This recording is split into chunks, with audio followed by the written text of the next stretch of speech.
Tonight, we begin at a crossing.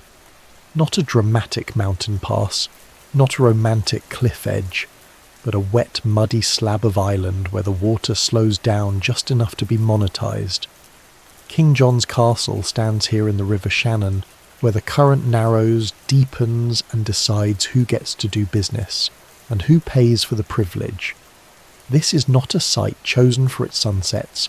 It is a practical place. It is a toll booth made of limestone, a place that counts boats, a place that checks receipts, a place that taxes your patience. Here, the river does the heavy lifting. The tide rises, the tide falls, and the castle sits in the middle of it all, watching the traffic like a stone customs officer who never clocks out. This is a castle built for audits, not comfort. It was raised quickly, reinforced often, and repaired with the weary resignation of a landlord fixing a leaking roof. Vikings, Norman lords, rebel armies, bureaucrats, everyone passed through eventually. Few stayed because they wanted to. King John's castle does not try to dominate the skyline. It simply blocks the path. From this low grey island, we will follow the slow rhythm of the Shannon through sieges, collapses and compromises, watching a fortress that was never allowed to retire. The fire is warm. The stone is ancient. There's nothing left for you to do now but listen and let the river carry the day away, one quiet current at a time. Welcome to Limerick, or, as it was known in 922 AD, a muddy island in the middle of a cold river where nothing good ever happened to monks. To understand King John's castle, we have to ignore the castle. We have to mentally delete the massive stone towers, the gatehouse, and the tourists taking photos of the River Shannon. We have to go back to the mud. This story begins before kings, before mortar, and before architects. It begins with a group of men who looked at a sodden tidal sandbank and thought, yes, this is the perfect place to ruin everyone's day. The site where the castle stands today was originally an island known as Inis Sibt, King's Island. But don't let the name fool you. This wasn't a tropical paradise. It was a low-lying, marshy slab of land surrounded by the River Shannon. Now the Shannon is not a polite river. It is the longest river in Ireland. It is wide, deep, and fast. In the 10th century, it was the superhighway of the country. If you controlled the Shannon, you controlled the flow of goods, people, and cattle into the heart of the island. Inis Sibt sat right at the head of the tidal waters. This is the specific point where the ocean tide pushes up against the river current. For a sailor, this is the sweet spot. It means you can ride the tide in from the Atlantic, park your boat, and then ride the river current down into the interior. It was a natural choke point. It was surrounded by fast-moving water and treacherous tidal flats. If you were a land army trying to attack it, you would have to wade through waist-deep mud while someone threw spears at you. If you were on a ship, however, it was a parking lot. It was, in modern real estate terms, a fixer-upper with excellent transport links.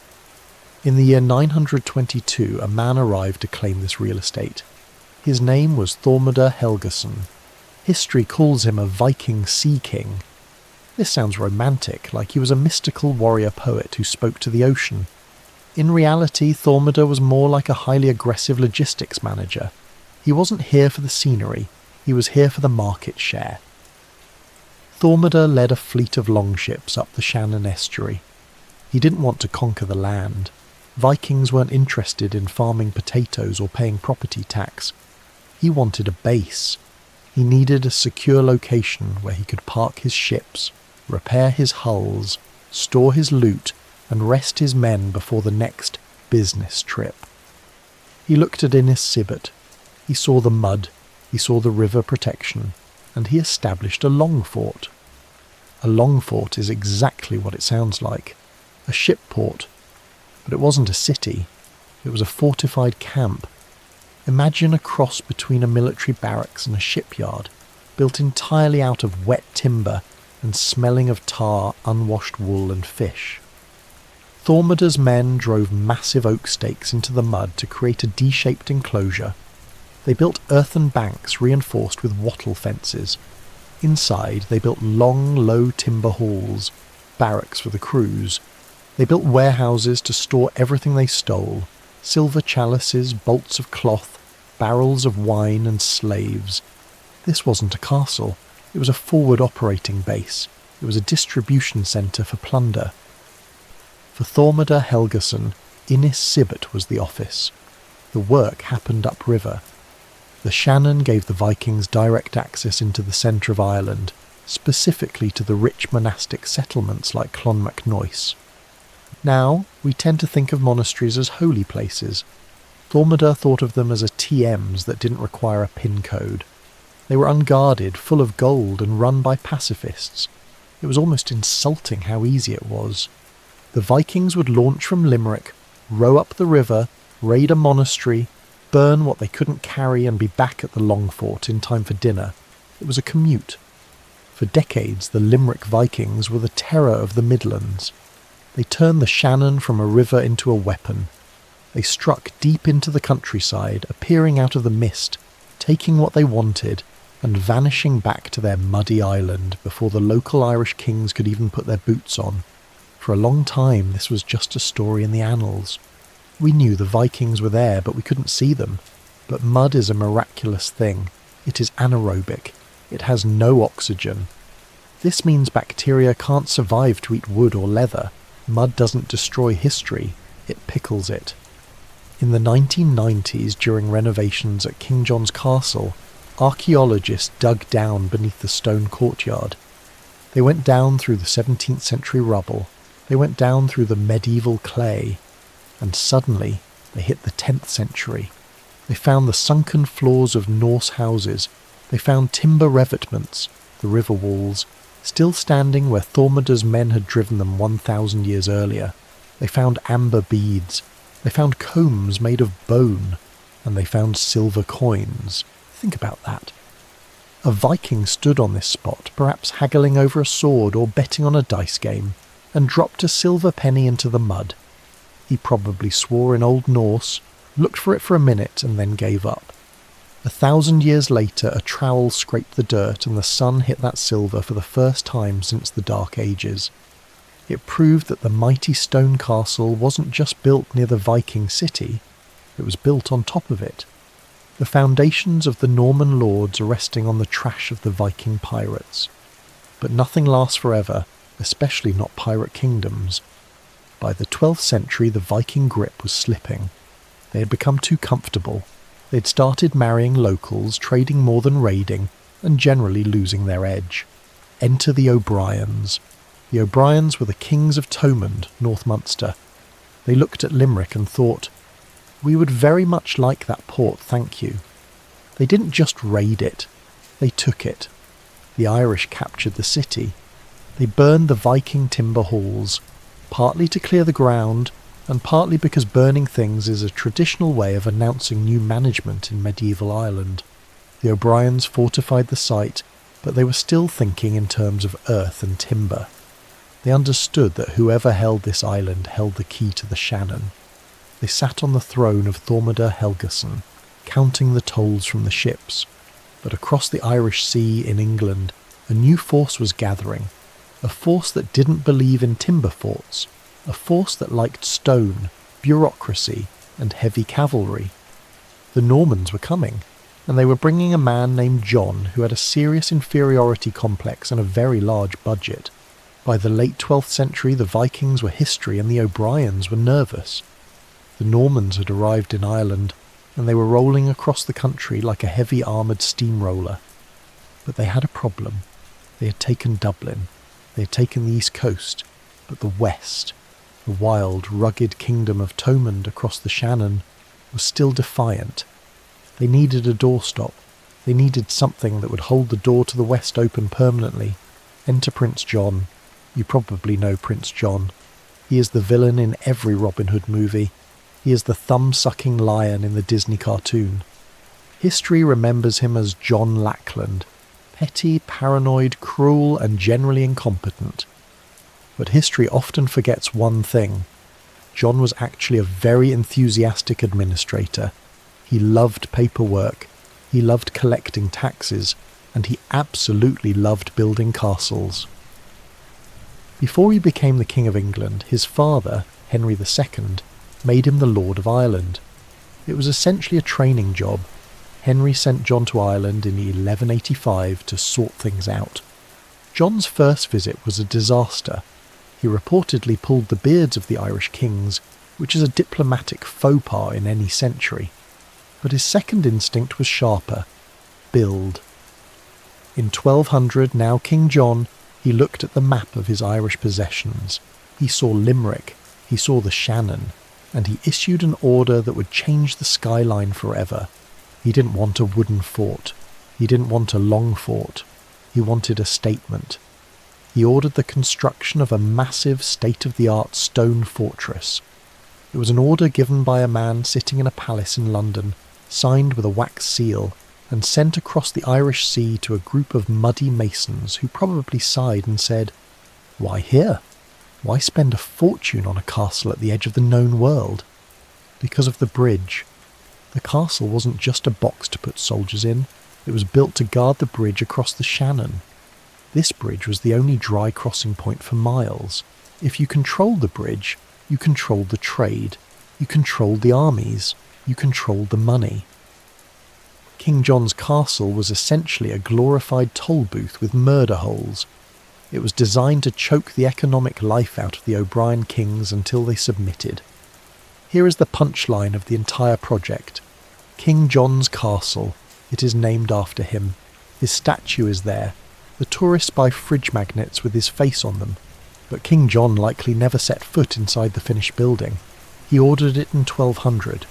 He paid for it, or rather, he taxed the locals to pay for it.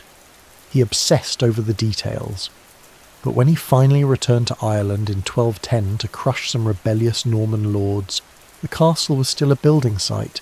He stayed in other castles. He stayed in tents. But he never got to sit in the Great Hall of Limerick and admire his handiwork. The castle became the ultimate symbol of absentee landlordism. It was a projection of royal authority by a man who wasn't there. The Irish chiefs would look up at the massive stone walls and see the king's power, even though the king himself was probably in Winchester complaining about his gout. It proves a vital rule of medieval politics. You don't need to be present to be terrifying. You just need good architects. If you look at the design of this castle, one thing becomes immediately obvious. Nobody was meant to have fun here. Most castles have a keep. A big central tower where the lord lives has feasts and hangs tapestries. King John's castle has no keep, because the king wasn't coming. There was no lord to impress. There was no need for a fancy bedroom or a minstrel's gallery. This is a keepless castle, or an enclosure castle. It is strictly military. It consists of a massive curtain wall, 4 towers, and a courtyard for drilling soldiers. It is the medieval equivalent of a concrete bunker. It says, "We are not here to party, we are here to occupy." The most striking feature of the castle is the towers. They aren't square. They are massive cylinders known as drum towers. This wasn't an aesthetic choice, it was physics. Square towers have corners. Corners are weak points. If a sapper picks away at the corner stone, the whole thing collapses. Also, if a cannonball hits a flat wall, it smashes it. Round towers have no corners. They are incredibly stable, and if a projectile hits a curved surface, it is likely to glance off. John's engineers were building for the future. They were building a structure that could shrug off the heaviest trebuchets of the 13th century. But the nastiest detail is at the bottom. If you look at the base of the walls, they don't go straight down into the river. They slope outwards at a 45-degree angle. This is called a battered plinth, or a talus. This served 2 purposes, both of them mean stability. It gives the wall a wider footprint in the soft river mud, stopping it from sinking. The ricochet effect. This is the genius part. If you are a defender on the battlements and you drop a heavy rock on an attacker below, you can't see exactly where he is standing against the wall. But with a battered plinth, you don't drop the rock on him. You drop the rock onto the slope. The rock hits the slope and bounces horizontally, shattering the shins and knees of anyone trying to climb the wall. It was passive-aggressive physics. The wall itself was a weapon. For the next 300 years, King John's castle settled into a rhythm. The initial panic of the invasion was over. The walls were up. The O'Briens were mostly behaving themselves. Now the castle had to do something even harder than fighting a war. It had to pay for itself. We often think of castles as places where knights polished their armour and waited for a siege. But 99% of the time, a castle was a business. It was an administrative headquarters, and in the case of Limerick, it was a factory. Specifically, it was a factory for money. In the medieval world, money wasn't a digital number on a screen. It was a physical piece of silver that you had to hit with a hammer. King John's castle housed one of the most important institutions in Ireland, the Royal Mint. Why put a mint in a damp fortress on the edge of the wilderness? Because trust is expensive. If you're striking silver coins, you need security. You don't want someone walking out with a pocket full of blanks. You need thick walls, locked gates, and armed guards. The castle was the only place in the west of Ireland secure enough to stamp out the king's currency.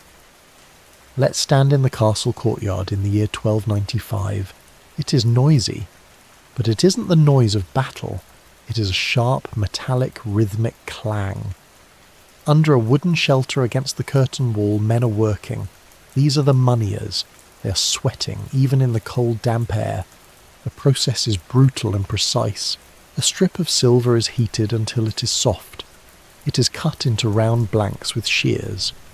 A man places the blank on an anvil, which has the tails design carved into it. He holds a steel punch, which has the head's design, the king's face, on top of the blank. He hits the punch with a heavy hammer. That sound echoed through Limerick from dawn until dusk. It was the sound of the English economy being physically stamped into the Irish metal. The result was the Limerick penny. It had a stylised crowned bust representing the authority of the king on one side and a cross on the other. It was a tiny, irregular disc of silver, often clipped at the edges by thieves. But it was powerful. This coin connected the fishermen of the Shannon to the wool merchants of Flanders and the bankers of Florence. By minting coins here, the crown was saying, this isn't just a military outpost anymore. This is a marketplace. Being a moneyer was a high-status job, but it was high stakes. If the king found out you were cheating, shaving a bit of silver off the coins or adding copper to the mix, the punishment was specific and professional. You didn't get fired, you didn't get fined, you lost your hand, or in some severe cases under Henry I, you lost your masculinity. The crown took the integrity of the currency very, very seriously. So the men hammering away in the courtyard were working with the knowledge that one mistake could cost them everything. While the moneyers were making cash inside the walls, the constable of the castle was making cash outside the walls. The constable was the guy in charge. He wasn't the king, and he usually wasn't even a great lord.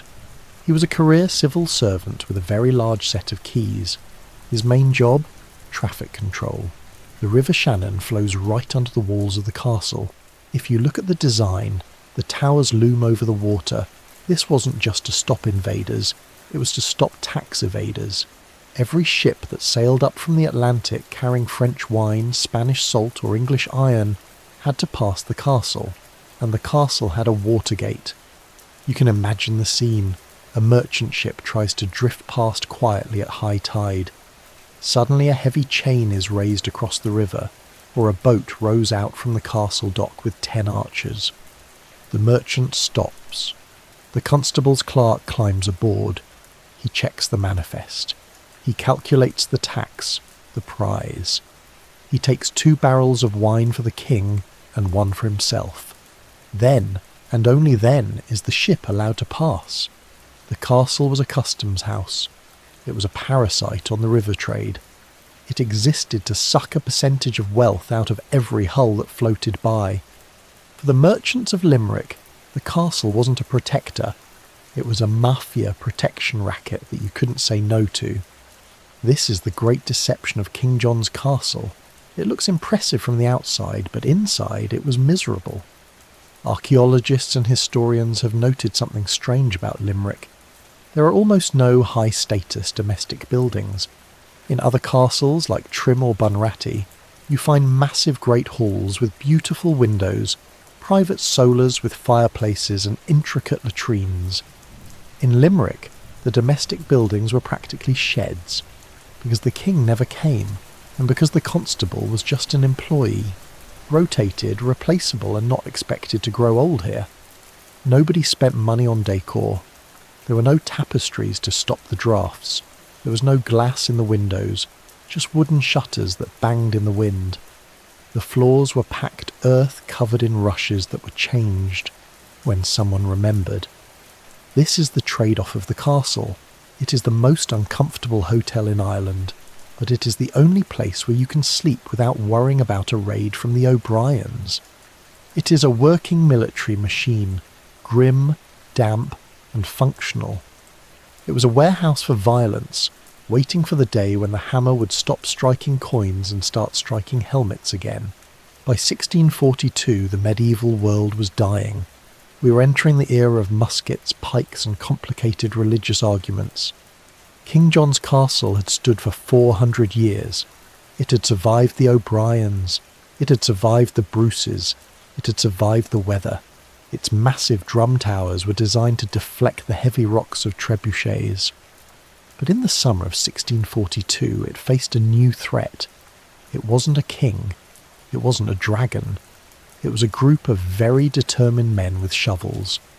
The context is the Irish Confederate Wars. It's messy, but here is the short version. The Catholics of Ireland rebelled against the Protestant administration. In Limerick, the city fell to the rebels easily, but the castle, that stubborn stone tick on the riverbank, held out. Inside you had Captain George Courtenay and about 200 English settlers and soldiers. They locked the gates, pulled up the drawbridge, and waited for help. Outside you had the Irish Confederate Army, led by General Garrett Barry. Barry was a professional soldier. He had fought in the wars in Spain. He knew how to take a fortress. Ideally, you roll up with heavy siege cannons, blast a hole in the wall, and march in. The problem, General Barry had no cannons. Well, he had a few small ones, but shooting a 4-pound ball at a 10-foot thick Norman wall is like throwing a pebble at a tank. It's annoying, but it won't get you inside. So, Barry looked at the castle. He looked at the soft, alluvial soil of King's Island, and he decided on a strategy that is as old as warfare itself. The undermine. If you can't go over the wall, and you can't knock down the wall, you steal the ground out from under the wall. This is where the story shifts from epic battle to construction project from hell. Barry didn't send knights to the wall, he sent miners. These weren't soldiers, they were labourers, quarrymen, and possibly coal miners. Their weapon wasn't a sword, it was a pickaxe. They started digging from the basements of the houses near the castle. They dug a narrow, timber-shored tunnel, a sap, aimed directly at the foundations of the curtain wall. The goal wasn't to crawl into the castle. The goal was to dig a large chamber underneath the heavy stone walls. Then, they would prop up the ceiling of the chamber with wooden beams. The wall would be left floating on thin air supported only by dry timber. Inside the castle, Captain Courtenay wasn't deaf. Stone conducts sound. If you put your ear to the basement floor, you can hear the tapping of metal on rock. The garrison realised they were sitting on a time bomb, so they started digging countermines. They dug their own tunnels out from the castle, hoping to break into the attackers' tunnels and kill the miners. It is a slow-motion nightmare played out in the dark. After weeks of digging, the Irish miners won the race. They reached the foundations of the main wall and the bastion. They hollowed out a massive chamber under the stone. They packed it with dry timber, brushwood, and probably barrels of pig fat and pitch to make it burn hotter. This is the moment of truth. This is called firing the mine. They lit the fuse and ran. The fire roared in the underground chamber. The wooden props, which were the only thing holding up the castle, turned to ash. Physics took over. gravity, which had been waiting patiently for 400 years, finally got its chance. With a sound like a thunderclap, the ground gave way. A massive section of the curtain wall simply dropped into the hole. It didn't explode outward, it slumped. The intricate Norman masonry cracked, buckled, and collapsed into a pile of rubble. Now, you would expect this to be the moment of the great assault, but this was the 17th century. There were rules. When the wall collapsed, General Barry didn't order a massacre. He paused. He let the dust settle. He essentially looked at Captain Courtney inside the ruins and said, "My point has been proven. The wall is gone. Do you really want to do this?" Courtney likely looked at the breach, his terrified garrison, and the hundreds of Irish soldiers sharpening their pikes. He realised that King John's protection had evaporated. He surrendered. It was one of the rare sieges in history decided almost entirely by mining. Not a single heavy cannonball shattered the wall. The castle was defeated by men with shovels who understood that even the biggest rock needs something to stand on. The garrison was allowed to march out. The castle had fallen, but the damage done by the miners left a scar on the site that you can still see today. By 1690, King John's castle was old. It was a relic. It had seen Viking longships, Norman knights, and Confederate miners. Its walls were scarred, its towers were battered, and its plumbing was presumably terrible. But it had one last job to do. It had to be the Alamo. The year is 1690. The Williamite wars are tearing Ireland apart. On one side, King James II, Catholic, recently fired from his job as King of England. On the other side, William of Orange, Protestant, the guy who took the job. Most of Ireland had fallen to William. The Jacobite army, James's supporters, was retreating. They were pushed back, mile by bloody mile, until they had their backs to the River Shannon. Limerick wasn't just a city anymore. It was the last toehold. If Limerick fell, the war was over. Enter Patrick Sarsfield. Every war produces a hero who looks good on a commemorative plate. For the Jacobites, it was Sarsfield. He was the Earl of Lucan. He was tall, incredibly handsome, and possessed that rare quality in a general. His men actually liked him. While King James was busy fleeing to France, earning the nickname Seamus and Chaka or James the Sheet from the disgusted Irish, Sarsfield stayed. He looked at the crumbling walls of Limerick, which the French engineers had declared could be knocked down with roasted apples, and said, "No, we hold here." But there was a problem. A very big problem. King William was marching toward Limerick with a siege train. This wasn't just a few guns. It was a convoy of massive heavy artillery, battering rams and pontoon boats. It was the Death Star of the 17th century. If those guns reached the walls of Limerick, the castle would be gravel in 24 hours. Sarsfield knew he couldn't stop the guns at the wall. He had to stop them before they arrived. This is the moment where Irish history turns into an action movie. On a dark Sunday night in August 1690, Sarsfield did something reckless. He took 600 of his best cavalrymen. They rode out of the city, not through the main gate, but sneaking across the river to the north. They had a local guide, a legendary outlaw named Galloping Hogan, because of course his name was Galloping Hogan. Hogan knew every bog, goat track and ravine in County Limerick. They rode through the night. They wrapped the horses' hooves in moss and cloth to muffle the sound.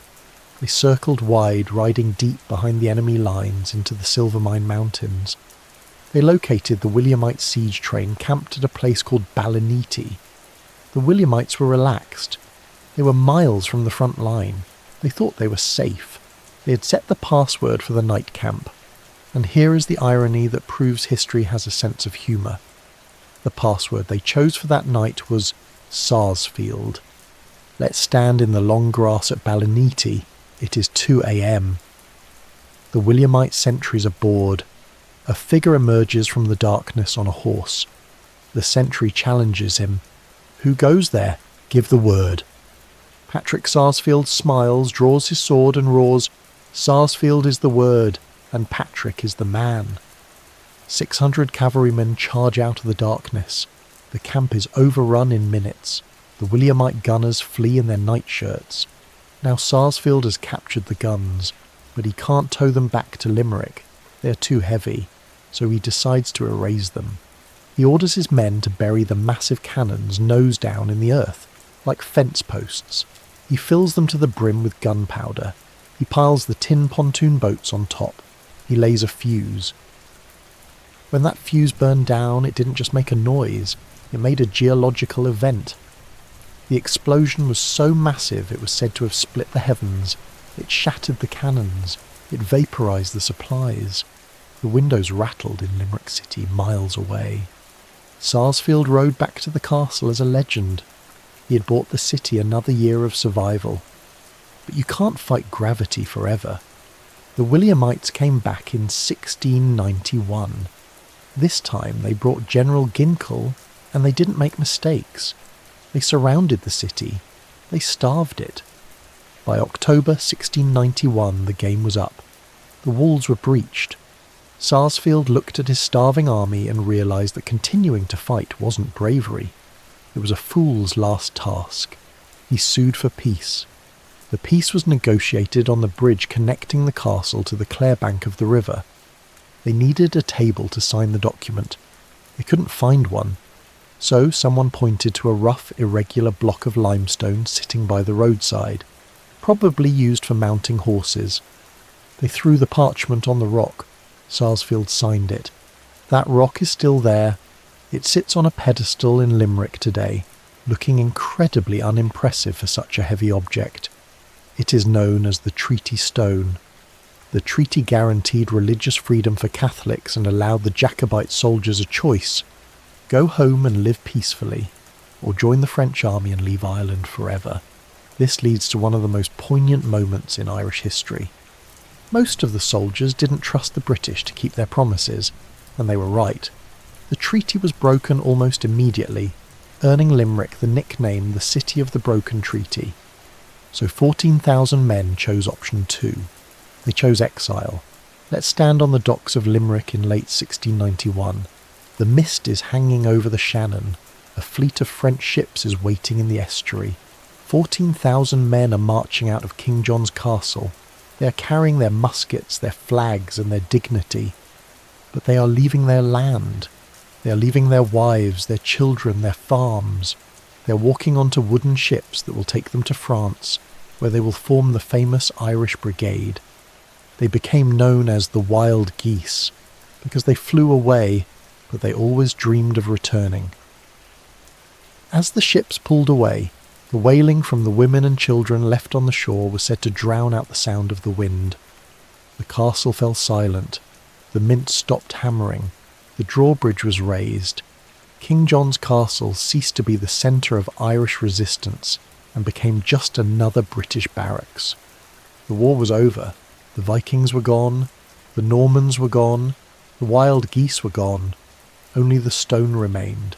By the 18th century, the romance was dead. The days of knights, desperate sieges and handsome generals blowing up trains were over. Now King John's castle faced its most ruthless enemy yet, the British War Office. The castle didn't fall to a cannon, it fell to a clipboard. The military planners looked at this ancient, battered, glorious ruin and thought, you know what this place needs? Some nice, sensible brickwork. In 1751, the British Army decided that living in damp medieval towers was bad for morale and bad for keeping gunpowder dry. They didn't respect the Gothic architecture. They didn't care about the ghosts of the O'Briens. They treated the castle as a vacant lot with a really good fence. They smashed down the medieval Great Hall, they cleared the courtyard, and right in the middle of the historic enclosure they built the new barracks. If you look at old prints of the castle from this era, it looks bizarre. Surrounding the site are the massive, round, battered stone walls of the 13th century, ancient, dark and irregular, and sitting smack in the middle is a pristine 3-storey U-shaped Georgian building. It had sash windows, it had slate roofs, it had chimneys arranged in perfect rows. It looked like a stately home had been dropped from a helicopter into a prison yard. This was the era of the redcoat. The army wasn't a collection of feudal levies anymore, it was a machine. The castle became a factory for discipline. It housed 400 men. These weren't men who fought for honour or clan.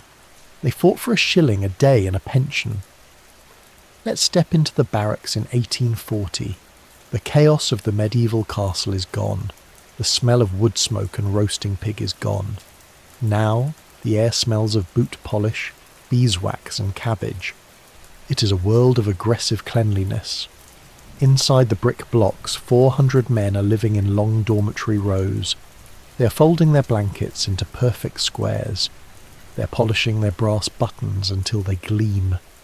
In the courtyard, where the moneyers once struck silver coins, a sergeant major is screaming at a private. The castle wasn't a fortress anymore, it was an administrative centre. The violence had been replaced by paperwork.